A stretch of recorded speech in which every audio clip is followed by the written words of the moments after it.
स्वागत है आप सभी हाड़ौती प्रेमियों को। आज नगर पालिका सुल्तानपुर में मौजूद था।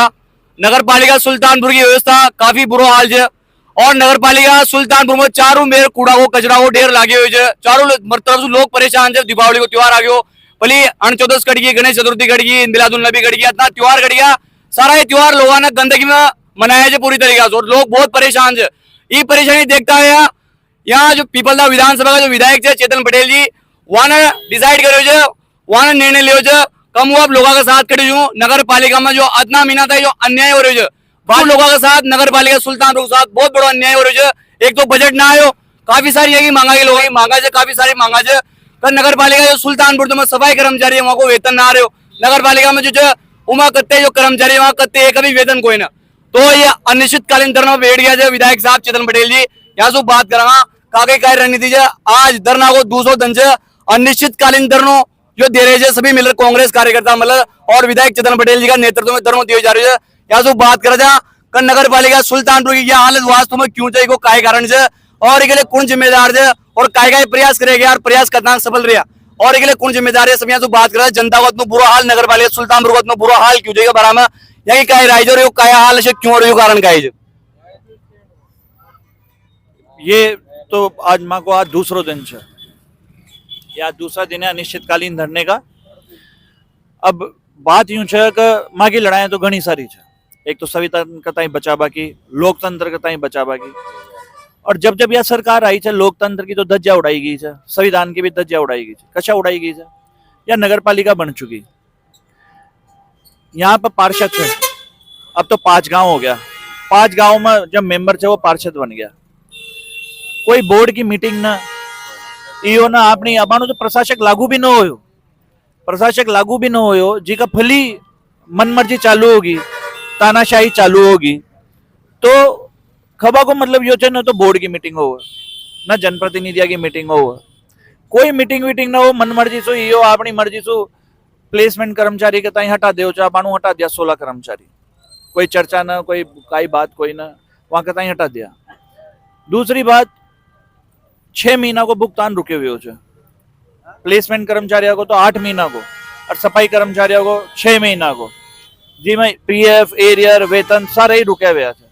तो मैं वहां की लड़ाई लड़ रहा था और हड़ताल पर खड़िया सफाई कर्मचारी, हड़ताल पर खड़िया तो गंदगी गंदगी चारों तरफ ही गंदगी, जुलूस निकल रहे हैं नवरात्रे का, ईद का, अनंत चतुर्दशी का, सब कचरा का ऊपर से खड़ रहा था, जो भी खड़ रहा था, डेंगू फैल रहे हो। माँ अपनी लड़ाई ये लड़ रहा था कि माँ कहता ही ना तो बजट आवंटन हो रहे हो, माँ टैक्स भरे था, यो बटन पर टैक्स लागा, ये कपड़ा पर टैक्स लागा, पजामा पर टैक्स लागा, मोबाइल पर टैक्स लागा, माइक पर टैक्स लागा, सब पर टैक्स लागा है, स्वच्छ भारत को भी टैक्स लागा है। तो माँ कहता ही बजट खामी आवंटन न करे जा रहे। जब से सरकार बदली है जी का बात से सारी दिक्कत आई है, भली तो आई रही हो 2 साल तो वेतन भी आ रहा था, सारा ही काम हो रहा था। अब ऐसी कई बात होगी कि यहाँ पे बजट भी रोक दिया, बजट के कारण तनख्वाह भी रोक दी सफाई कर्मचारियों की। या तीसरी हड़ताल है या तीसरी बार, पहली तो एक बार मैं धरना दे चुका जी टाइम पे भी सफाई कर्मचारी हड़ताल पर खड़ गया था, फिर दूसरी बार माना बड़ौद भी धरनो दियो छे एक कारण, अब ये तीसरी बार मैं धरना दे रहा था। एक विधायक जनप्रतिनिधि के पास अतनो टाइम न हो कि छोटी छोटी बातें कर लिया। अब अगर यह स्थिति बन गई एक ही बात के लिए 3 बार एक विधायक को धरना देना पड़ रहा है, तो ये आप स्थिति समझ लो। अब तो विधायक के साथ सभी व्यापारियों को भी मां बताएं समर्थन मिल रहे थे, समर्थन खामी न मिलोगो भाई, समस्या तो सभी का है, बीमारी तो सभी का होगी। तो ले देर माँ बहुत ज्यादा परेशान हो चुका, माँ के पास धरना देवा के अलावा और कहीं भी कोई ना। सरकार के ताई अनेकों बार अवगत करवा चुका, धरना देव जा ज्यादा से ज्यादा 2 महीना की तनख्वाह दे दे कर्मचारी के ताई, और ले दे रुक ताई बड़ो चढ़ा बताओ छे भाई माँ की मेहनत से ये 2 महीना को तनख्वाह मिली है। तो अब ये सबसे ऊपर उठ के अब आर पार की लड़ाई है, पूरा भुगतान चाहिए, बजट चाहिए जो हमारा अधिकार बनता है ताकि विकास हो सके। दूसरा सभी सफाई कर्मचारी प्लेसमेंट कर्मचारियों का जितना भी पेमेंट है उसका भुगतान होना चाहिए, पीएफ एरियर सहित, और जो पिछले 15 दिन की सफाई कर्मचारियों की जो हड़ताल थी उसमें जो पेमेंट काटा गया वो भी मिलना चाहिए। और ये जो पूरी व्यवस्था चरमराई गई है इसको पूरे को सही तरीके से लागू हो और जनप्रतिनिधियों के साथ मीटिंग हो, उनको गिना जाए। आप क्या मानते हो ये एक ऐसी नगर पालिका है? ये तो ठीक है, ये तो बड़प्पन है जनप्रतिनिधियों का कि बेचारे वो उन्होंने सोच के एक भाव के साथ पार्षदों ने मेंबर का चुनाव लड़िया कि एक जन सेवा कर सकेंगे, देश को अपनी सेवा दे सकेंगे, बेचारे लड़ गए। इनकी ये स्थिति है, अगली बार इनके पसीने आ जाए चुनाव लड़ने के लिए। पार्षदों की हालत बुरी होगी आज के चक्कर में। विकास की बात नहीं कर रहा हूं, विकास तो है ही सही, विकास में तो ये जनता को अपना चेहरा नहीं दिखा सकते। इनका भत्ता तक रोक रखा है पिछले 8 महीने से, 10 महीने से, सभी नगर पालिका पार्षद का। पर एक ने भी आज दिन तक मेरे से ये नहीं बोला कि हमारा नगर पालिका का भत्ता रोक रखा है, क्योंकि इनके लिए सबसे पहले ये है, प्राथमिकता पे इनके लिए ये है कि सफाई कर्मचारियों का भुगतान हो, प्लेसमेंट कर्मचारियों का भुगतान हो, विकास हो, डेवलपमेंट हो। पर इन सब के बारे में कौन सोचेगा? और इनके साथ भी अन्याय क्यों? जब सभी नगर पालिकाओं में भत्ता मिल रहा है तो नगर पालिका के पार्षदों को सुल्तानपुर में क्यों नहीं मिल रहा? इसका जवाबदेही कौन बनता है? या तो दो ही जनों में फॉल्ट हो सकते हैं, या तो प्रशासन की तरफ से गड़बड़ है या सरकार की तरफ से गड़बड़ है।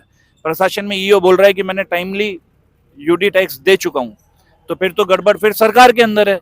सरकार बोल रही है कि यूडी टैक्स नहीं मिला, तो ये दोनों मिली जुली सरकार है। तो अब जनता और ज्यादा भ्रम में नहीं होगी। ये तो बेचारों ने विश्वास करके इस बार बीजेपी को थोड़ा बहुत समर्थन दे दिया कि डबल इंजन की सरकार बनेगी तो हमारा भला होगा। पर अब ये आईना दिखा चुकी है सरकार, और बहुत ज्यादा आक्रोश जनता के बीच में, जिसको लेके मैं बतौर विधायक, जनप्रतिनिधि, समस्त कार्यकर्ताओं के साथ, समस्त कांग्रेस जनों के साथ, वरिष्ठ नेतागण यहाँ पे उपस्थित है, कांग्रेस कार्यकर्ता उपस्थित है, यहाँ पे सुल्तानपुर की जनता भी उपस्थित है, सबके साथ मैं यहाँ पे धरने पे बैठा हूँ। यह बात विधायक साहब ने हर बार की लड़ाई की घोषणा कर दी कि नगर पालिका सुल्तानपुर की लड़ा मुंह खड़े हुए साथ में, और हमारा कांग्रेस कार्यकर्ता खड़े है। नगर पालिका सुल्तानपुर में जो हालत जो खराब हो रही है, नगर पालिका मुर्दाबाद मुर्दाबाद मुर्दाबाद, नगर पालिका है विधायक साहब की नहीं चलेगी। विधायक साहब के साथ साथ यहाँ नगर पालिका जो सुल्तानपुर का उप चेयरमैन साहब जो भी यहाँ धरने में बैठे हुए, जो वार्ड पार्षद है वो भी यहाँ पे धरने में बैठे हुए, जो सफाई कर्मचारी है और भी जो कर्मचारी है हटाए गए, जहाँ को आज घर भी न चाल रहे हो, वहां को घर कैसे चालोगे, गुजारो कैसे चालोगे, चौधरी कैसे पटेगा होगा, वहां घर बार कैसे चाल रहे हो?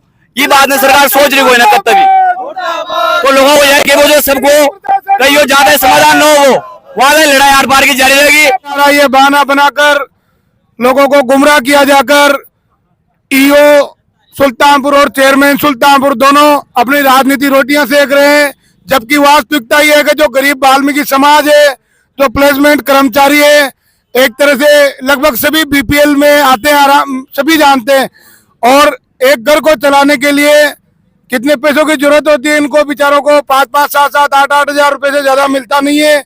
उसको भी ये लोग 6-6, 8-8 महीने से रोक के बैठे हैं, जिसके लिए नगर पालिका प्रशासन, जिला प्रशासन जिम्मेदार है। और इन लोगों को शर्म तक नहीं आ रही कि ये कैसे इनका गुजारा चलाएंगे, कैसे इनका परिवार चलाएंगे। बीच में भी विधायक महोदय ने, सभी लोगों ने संघर्ष किया तो 2 महीने का पेमेंट दिया और साहब जल्दी दे देंगे, तब भी मान गए। उनकी बड़ी मुश्किल से राखी बनी, और तब से आप देख लो, आप 2 महीने हो गए राखी को निकले हुए, 1 महीने से उन्हीं लोगों को वापस आज हड़ताल के ऊपर जाना पड़ा। इसीलिए हम सब कांग्रेस जन और हमारे साथी ग्रामवासी वापस हमारे को मजबूर होकर धरने पे बैठना पड़ा कि कैसे भी करके इन लोगों को इनका अधिकार दिलाया जाए, गांव की सफाई करवाई जाए। गांव में जगह जगह कूड़े के ढेर लगे हुए हैं, मौसमी बीमारियां फैल रही है, डेंगू का प्रकोप चल रहा है, फिर भी प्रशासन के इनके कोई जू तक नहीं रेंग रही। इसी क्रम में हम अनिश्चितकालीन धरने पर बैठे हैं और आगे भी हम इसको जारी रखेंगे। होश में आओ, होश में आओ, होश में आओ। प्रशासन की ईंट से ईंट बजा देंगे। प्रशासन जिस तरह से चाहेगा उस तरह से कांग्रेस संघर्ष करेगी और न्याय दिलाकर रहेगी।